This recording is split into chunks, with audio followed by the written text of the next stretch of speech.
परीक्षित कहते हैं गुरुदेव नहीं, मैं कथा अमृत रस का पान कर रहा हूं जिसे ना तो मुझे भूख लग रही और ना ही प्यास लग रही है। प्रभु आप तो लगातार बस इस कृष्ण कथा का विस्तार करिए। सुखदेव जी कहते हैं सम्यक व्यवस्थिता बुद्धिस्तव राजर्षि सत्तम वासुदेव कथायांते यज्जाता नैष्ठिकी रति।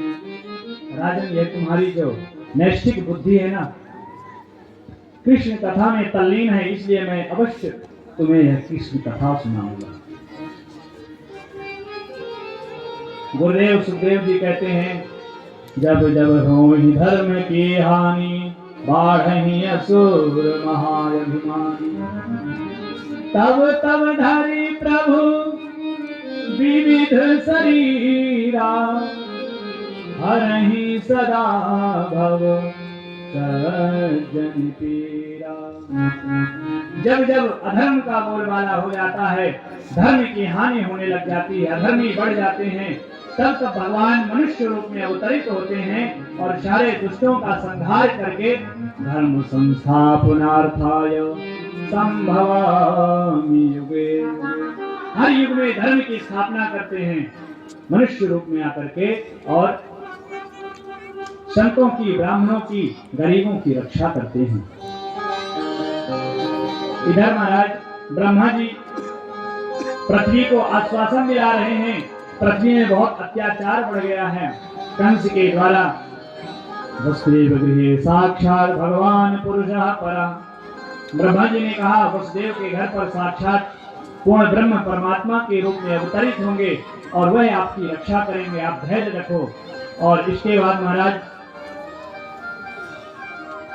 मथुरा में एक बड़े यशस्वी राजा उग्रसेन थे, इनके भी कोई पुत्र नहीं था। पुत्र कामेष्टि के लिए इन्होंने यज्ञ करवाया और पत्नी गर्भवती हुई और एक दिन अपनी सहेलियों के साथ ये वन में भ्रमण करने लग गई और वहीं पर गर्भवती स्त्री पर राजा द्रुमिल नाम के राक्षस की छाया पड़ गई। उस राक्षस की गर्भवती स्त्री पर छाया पड़ने से बालक दुष्ट प्रवृत्ति का हुआ और वही बालक जब जन्म लिया तो पता चला कि यह राक्षस आसुरी प्रवृत्ति का होगा, तो उसको जल में विसर्जित कर दिया। और इसके बाद में महाराज ब्राह्मणों ने जब बताया कि यह आपका पुत्र दुष्ट प्रवृत्ति का होगा, तो उग्रसेन ने जल में विसर्जित करवा दिया। इसके बाद क्या हुआ, इसी कारण से बाद में वह कंस का राजा ने पालन पोषण किया। इधर वसुदेव ने पिता सूरसेन यमुना जी में भजन करते हुए भ्रमण कर रहे थे, वहां पर उनको प्राप्त हुआ यह बालक, उसको ला करके सूरसेन पालन पोषण करने लग जाते हैं। बड़ा हुआ, आसुरी प्रवृत्ति का हो गया महाराज। मन में विचार किया, बड़े बड़े असुरों को अपने जैसा बना लिया और सारे धर्मों को नष्ट करने लग गए, धर्म चिन्हों को, और जो संत महापुरुषों को सताने लग गए। मन में विचार आया मेरी एक बहन है, उसका विवाह कर देता हूं,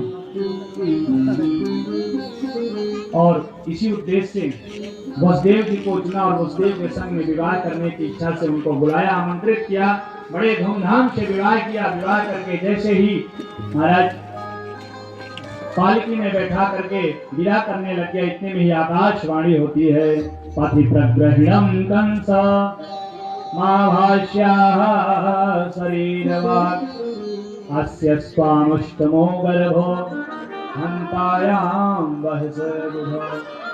अरे कंस, जिस देव की बहन का तुम बड़े सम्मान के साथ में बड़ी प्रसन्नता पूर्वक तुम पालकी से विदा कर रहे हो ना, इन्हीं का 8वां गर्भ, 8वां बालक तुम्हारा काल होगा। इतनी बात को सुन करके तो तिलमिला उठा महाराज कंस और दौड़ पड़ा उसी अपनी बहन देवकी को मारने के लिए तलवार से। वसुदेव जी खड़े हुए, तलवार को पकड़ लिया। अरे आप क्या कर रहे हैं? अभी तो इतने धूमधाम से आप अपनी बहन की विदा कर रहे थे और अब मारने के लिए उद्यत हो गए।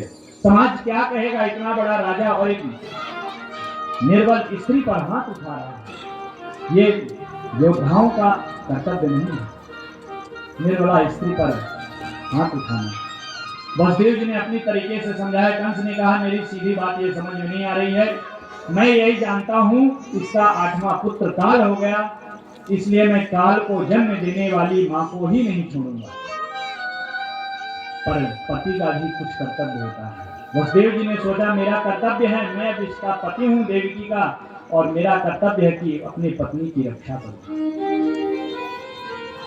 वसुदेव जी ने कहा मृत्योर्जन्म बताम वीरो देहेन सहजायते अद्यवाप्त सतां तेवा मृत्युर्वै प्राणिनां ध्रुवा।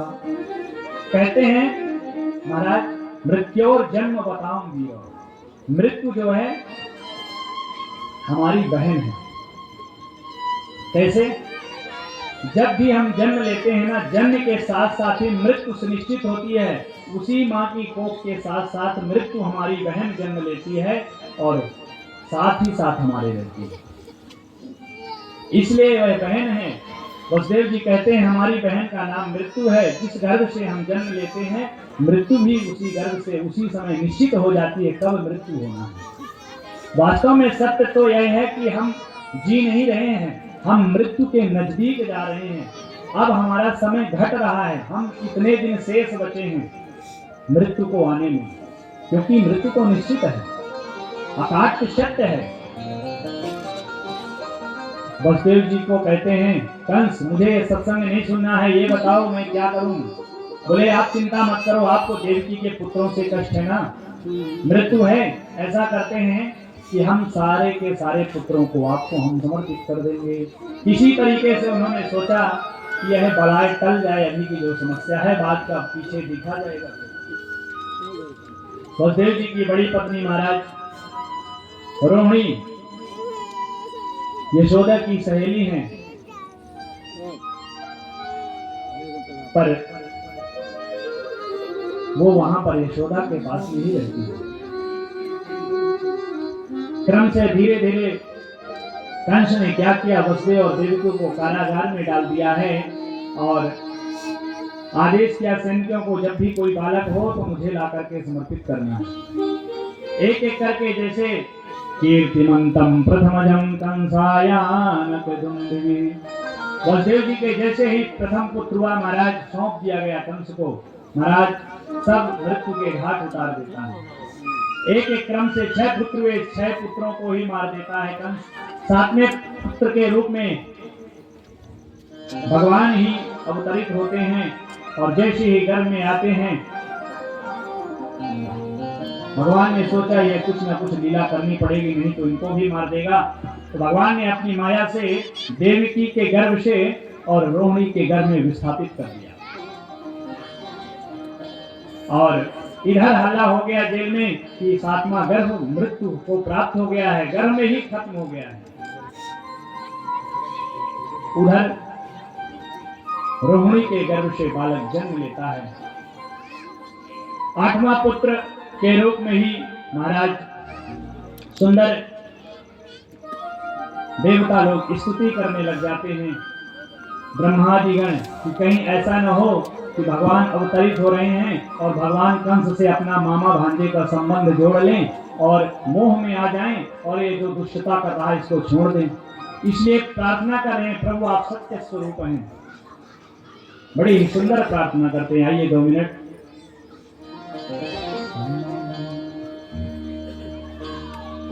स्वागतम कृष्णा शरणागतम कृष्णा स्वागतम कृष्णा शरणागतम कृष्णा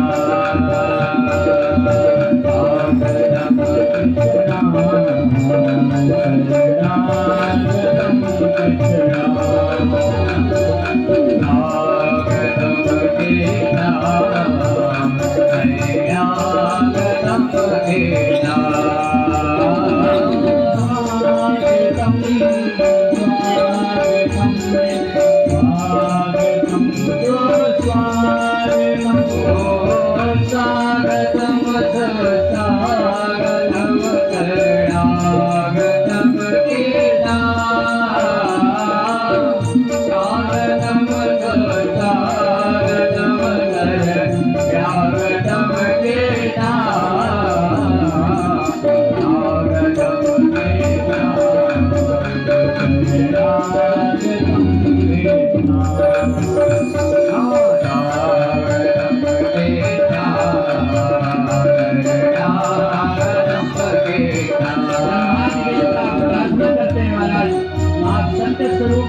बात को, सत्य को मत भूलिएगा और संत को अपना मामा मत मान बैठना, नहीं तो अनर्थ हो जाएगा।